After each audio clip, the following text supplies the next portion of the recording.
Nic Starr represents so much that is powerful about the Atlanta theater scene. I consider him a mentor and a real force within our community. He is a strong leader. He manages the Marietta New Theater in the Square. And if you haven't checked, they've got amazing shows there of all types. This podcast is really about him sharing his view and some of the things that have actually motivated and inspired him. We hope that you will take this opportunity to learn from Nic, to learn some of the things that he has accomplished and some of the things that he's still doing. We believe this podcast is really amazing. We hope that you all join us. If you are a creative person, please reach out to us. We'd love to have you on the show. We are going to achieve our milestone of having 100 people on our podcast here in the very near future. So we would love for you to be part of that. Again, this is the Creativity Cocktail, powered by Rising Tides Charity, and we hope you enjoy this message with Nic. Hello, everyone. This is the Creativity Cocktail, powered by Rising Tides Charity. We are honored today to have Nic Starr join the podcast. Nic Starr is such a force within the Atlanta theater community. I've had the pleasure to know him for several years now. He runs the Marietta New Theater in the Square, as well as having classes with young people that him and his wonderful wife, Princess, conducts. So, Nic, it is so great to have you here today on the Creativity Cocktail, powered by Rising Tide. Say hello to everyone. Hey, man, I appreciate you inviting me. It's always a pleasure to have some conversation with you, bro. Nice to talk to you. Thanks so much, Nic. Nic is, I tell you, I can go on and on about the things that Nic has done for me personally, specifically as I was going to produce a show over the last couple of years, and him and his wife have been just an awesome people. So, Nic, let's just jump into it. Typically, we talk about a little bit about where people have come from and some of the tools that they're using to make themselves to deal with their creativity. However, in your case, I just think that people really want to know about you. And I use the word force. I was going to use the word icon, and but I didn't want you to feel too embarrassed by that. No, thank you. So, Thank you. but I would love for you to tell a little bit of the people who may have been hearing your voice for the first time, a little bit about what you do and your presence in the theater community. Well, I would, if I were to describe myself, I would say I'm blessed to be a theater advocate. I happen to just be somebody that loves theater, and God has blessed me with the opportunities to pretty much live my dreams. I do a little bit of producing, directing, and I get the chance to perform every now and then. In fact, we're on stage this weekend with Jim of the Ocean. So I'm a theater lover. I would say I would call myself an artist like yourself, and I'm blessed with the opportunity to do what I love. That is awesome. If I recall, you were one of your productions, or maybe more, were in the Atlanta Black Theater Festival last year, if I recall that correctly. Yes, sir. Yes, sir. Yeah. We Tony Hinton, a very good friend of mine, another theater advocate.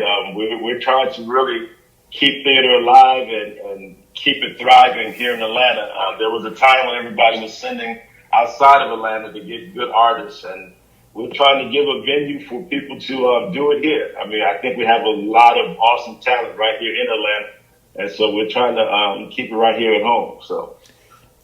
Yeah, if I recall, the one that you were involved in, that was the meeting, right? With between with Kerwin Thompson and Jael Pettigrew. They performed as Martin Luther King and Malcolm X.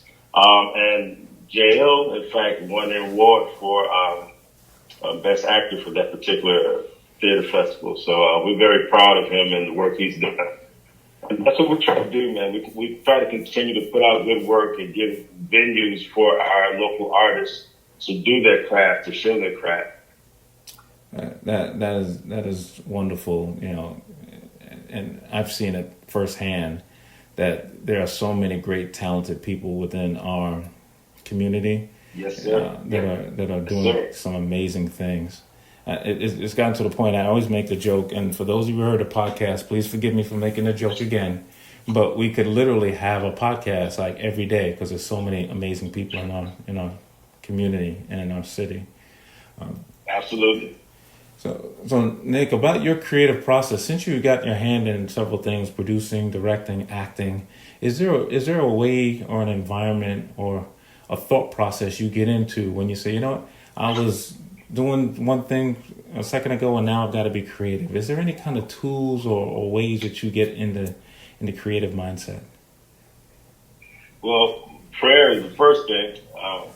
After I sit down and make sure that I get the go ahead from God, and He clears my mind to let me think and tell the story in the way that He would want me to tell it.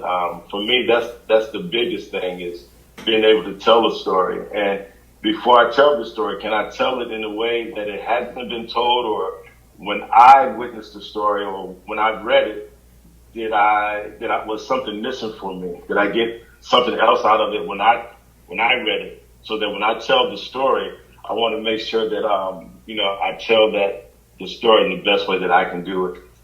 And so that's really the nuts and bolts for me, is being able to tell the story and tell it in a way that people will understand and people will walk with something.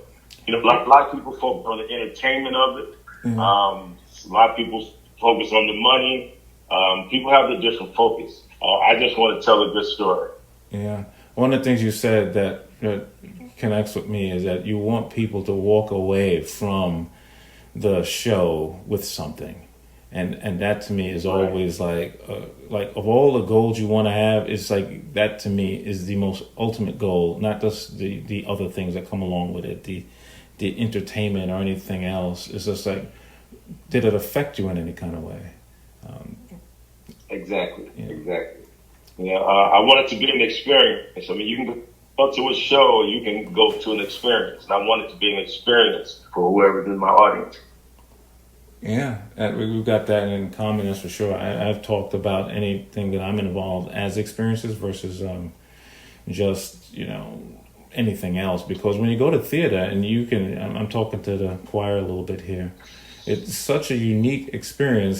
To me, it's much better than other forms because you're interactive with it. You are in it. It's not like it's not like you're watching your TV. You're in the show. Exactly. And good or bad. That's right. and the discipline to do it, especially with the everyone who's involved, the actors and everyone to put it on, requires an unbelievable amount of focus. There's no cut when you're doing theater. You're on stage. No, you got to go right for it. I know you're involved. You have an organization or some work that you're doing. I think it's called Young Voices. Do I have that right? Yes, Young Voices United is a nonprofit youth troupe that's been here in the Atlanta area since '96. And we're now housed in a new theater in the 12. But it's a group of amazing young people who love the arts. And what we do, we take the arts, performance arts. They dance, they sing, and they act. But we mask it in life skills. So they come to learn how to perform in the arts, but we really teach them life skills. That's our mission. Making a difference in our kids' lives so they can make a difference in the world. Wow. And that's very important to me and my wife. Wow. You said 1996. I'm not a pastor. 1996. Yeah. Wow. 1996. And though I'm not a pastor, we do call it our ministry. So we don't even call it going to work no more. We don't call it it's not a hobby. It's not anything other than it's our ministry. Because we get the opportunity to give and to serve the community, and that's important to us. So when kids are involved in it, or young people involved in it, how do they find out about it? Is it something that you canvass them, or did it come to you? How does that work? Well, usually we go over to Marietta Square and I'll put the kids up on stage to rehearse anything that we're doing at that time. And there's always kids that gather, the people that gather, or I might take them downtown we might go to a movie, or I take them out to the Fox. But wherever we go, we perform. And wherever we perform, we draw more kids. And so that's pretty much how it happens. We have one sponsor, that's the Atlanta Braves. They give us tickets every year to come out to see the games. And my kids, we go out there and we perform and we do what we do. And people, the word get out. It's word of mouth. We're mom and pop. We don't have a Delta or Coca-Cola. We don't have any sponsorship. But we have God. And so we have what we need and we do what we do. Wow. That's awesome. The way that, you go out and you perform and that level of attraction brings in people. That is so cool. Because that, to me, it's reminiscent of how theater was birthed, right? Or how it was born. Exactly. Whether yes, it's sir. Whether it's in the African tribes doing storytelling or the Greek version of theater, it was about people talking about what was going on out there. Exactly. Wow. So I'm going to ask you a question that you, of all the guests that I've ever had, probably has even a wealth of experience beyond others. Because, a lot of times when we have people on the podcast, they've just come to Atlanta from somewhere else. They just got here like a year ago or a couple of years. And so they've got that perspective of the community as a new person in it. However, Right. I get a sense that you've been involved in the Atlanta community for some time, and you mentioned it earlier, with Tony Henson and some others. My question is about the Atlanta creative community itself. What are your thoughts on it? What are some opportunities that we have as creatives within it to grow it and to really make it prosper? Wow, it is limitless. There's people out there. I mean, just this, if you look around you, you look at those like Tom Jones, Kenny Leon, Gary Yates, Keith Franklin. There's a lot of artists out there and that's a group that they all came up together doing what we're doing now and staying true to the craft. And if you stay true to the craft, you have that solid foundation, and then you can't help but build a wall, or you can't help but build something that's going to be there forever. For a long time, they were, when the film industry came here, they were sending to LA or New York for actors to come in to do this, that, and the other. And now, up to 5 years ago, they were still doing that. But here recently, you find out, you go to the callbacks and you see a bunch of Atlanta people, people who come up through the trenches. Tony Vaughn, Maurice is still here. There's just a lot of artists that are still here, still doing the work that I can remember just going to a Friday night show and seeing them on stage doing the piano lesson, or seeing them on stage doing the Amen Corner. When I first arrived here, you got theater companies like Jumanji's and, just a lot of people who took part in putting into this thing, and it's just made it so awesome today. So we stand on a lot of shoulders. August used to come here and share his work, right here before he took it to Broadway. Yeah. So it's a lot of history right here in Atlanta that we get the opportunity to wallow in if we chose to do so. Yeah, you and I think we're involved in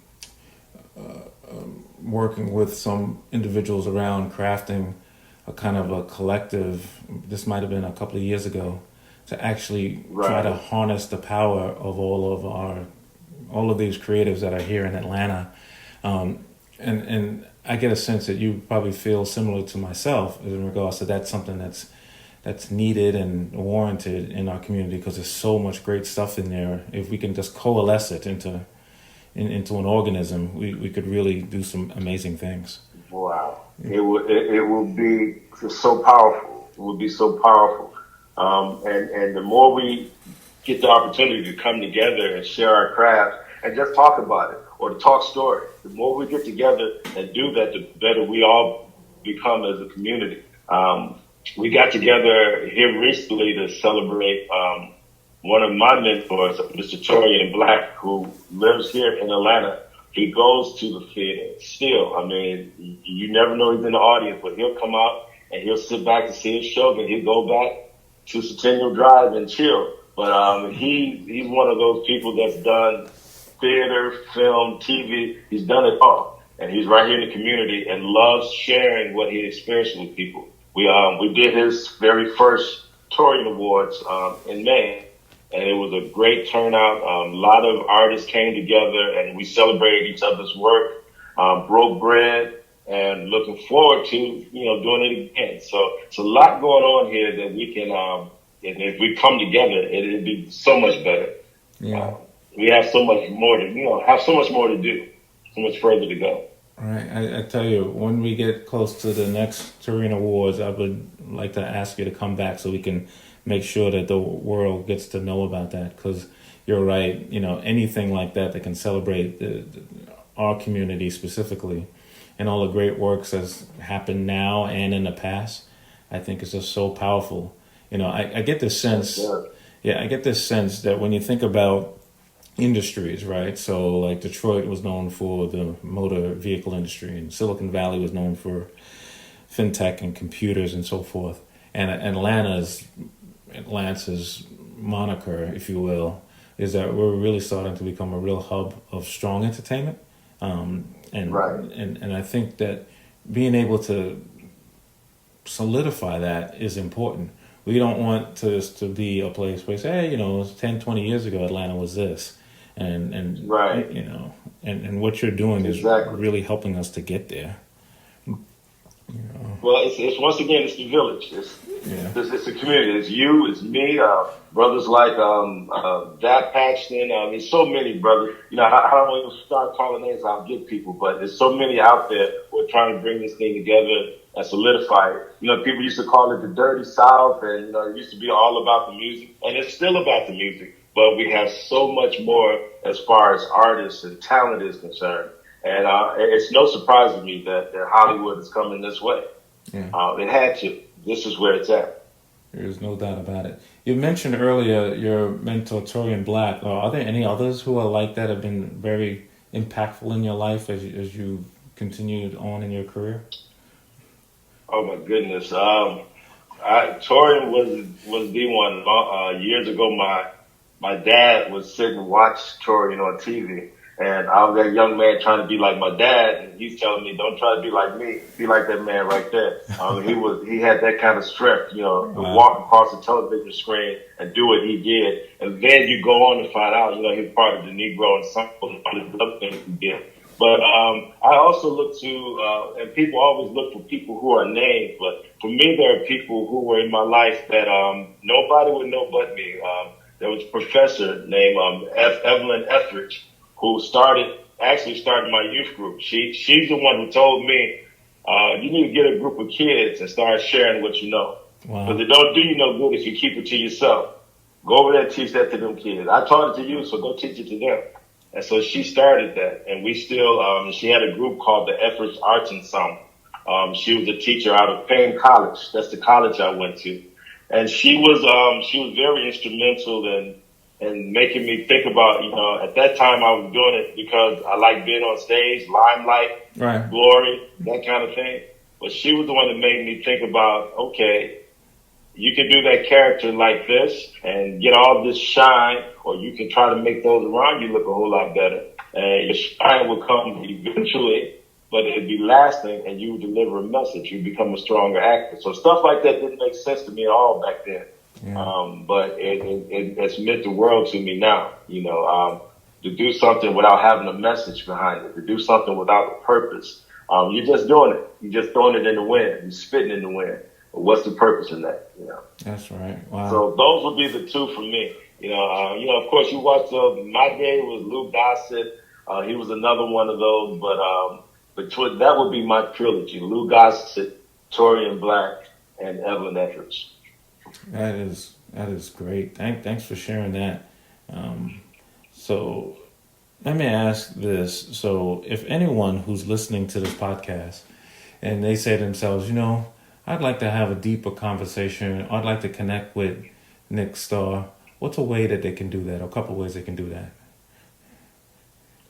I have been blessed to work at community theater, which means everything to me. People kind of, community theater, they don't make no money, they don't do this, they don't do that. But what we do get the opportunity to do, we get to meet artists at all levels, those who are just starting out and those who are doing it and appreciate, what they've been through, and they come back and still contribute to the community theater. It's all about the community. It's all about the village. So if anybody wants to sit and talk to me, love to break some bread with you. We're at the Marietta's new theater in Square, right in the square of Marietta, 11 Whitlock Avenue. Stop by, let's break some bread, let's talk, and let's be part of the village. Let's be part of that movement to make this thing, to solidify it, to make it stronger. I tell you, as a person who's personally familiar with that square and that theater, rather, you will love everything about it. So those of you who are out there and want to connect with Nic, there are shows going on there, I would say, every weekend and things going on throughout the week. So every weekend. Yeah. So and the quality, like Nic said, the quality is amazing. And it's in a wonderful part of Marietta as well.